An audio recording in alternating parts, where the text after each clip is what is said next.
Hello, I'm Bev Phipps, Senior Lecturer at the University of Derby. This video guide will focus on the initial documentation that Hub mentors need to complete.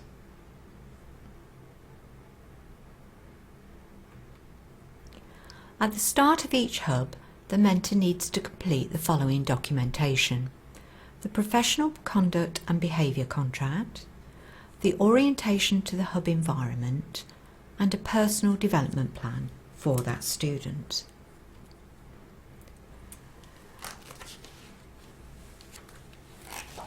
The Professional Conduct and Behaviour Contract is a document that provides an opportunity for the Hub mentor to both reiterate and discuss with the student the range of professional issues that are expected of the student whilst within this Hub experience. It is also at this point that, if applicable, a student can raise any disabilities they may have if they feel that these might impact on their placement experience. The second documentation is the orientation to the Hub experience. This will facilitate the student's understanding of the emergency and safety procedures or protocols that are applicable to this environment. It also identifies their responsibilities in relation to each of these. The third documentation that needs completing is the Personal Development Plan. And this documentation is completed not only at the start of the Hub experience, but will also be further reviewed and updated at the midpoint of the Hub experience. The Personal Development Plan is a tool which facilitates the mentor to identify development areas for the student, to plan the ways they're going to implement to achieve these, and then to assess the outcomes of the planned interventions.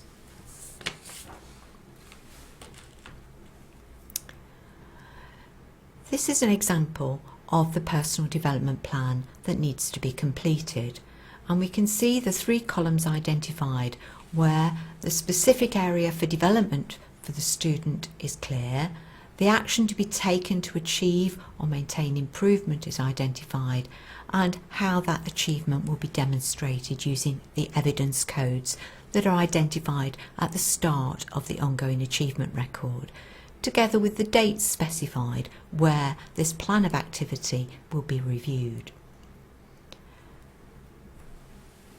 Before completing the Personal Development Plan, it is important that firstly the mentor should review with the student their individual strengths, limitations, opportunities and challenges. This is something that the student needs to complete prior to the start of the experience. The mentor should also review the mandatory training record that the student will have completed and hopefully maintained throughout this first year or second stage or third stage of the programme. It's not the mentor's responsibility to complete that, it's the student's responsibility to make sure that that is updated.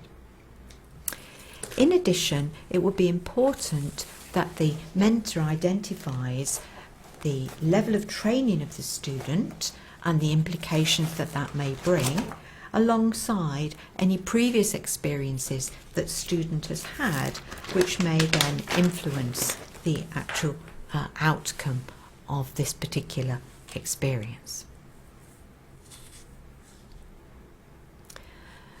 Secondly, the mentor needs to review the sorts of learning opportunities that the Hub provides.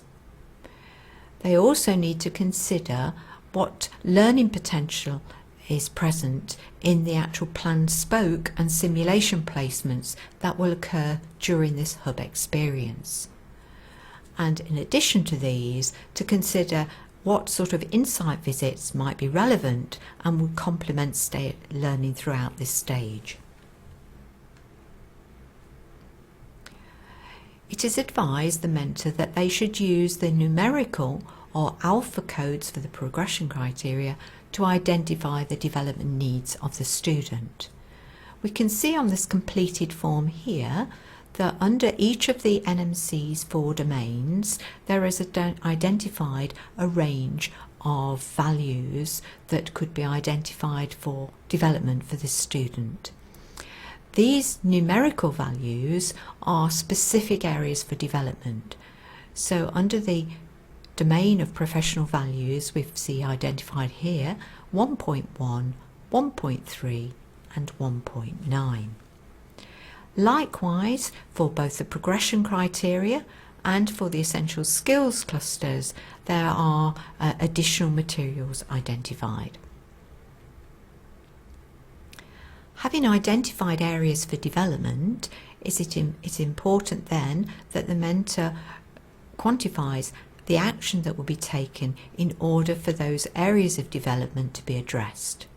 So in terms of this particular example of 1.1, 1.3 and 1.9 under the domain of professional values being addressed, the action that the mentor is going to take to ensure that the student is exposed to specific activities is that they will work with a registered nurse to deliver person-centred care across a range of service user needs. The student will demonstrate achievement of this particular outcomes excuse me, by actually recourse to direct observation by the mentor and associate mentors and other registered personnel within the area, by questions and answers, and by reflective discussion. These are identified using the evidence codes that are found at the introduction of the ongoing achievement record. Finally, the mentor should identify the date that's agreed between them and the student as to when this particular review will take place.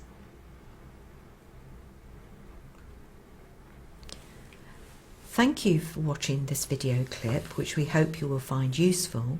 If you have any further queries, please do not hesitate to speak with your University of Derby Link lecturer.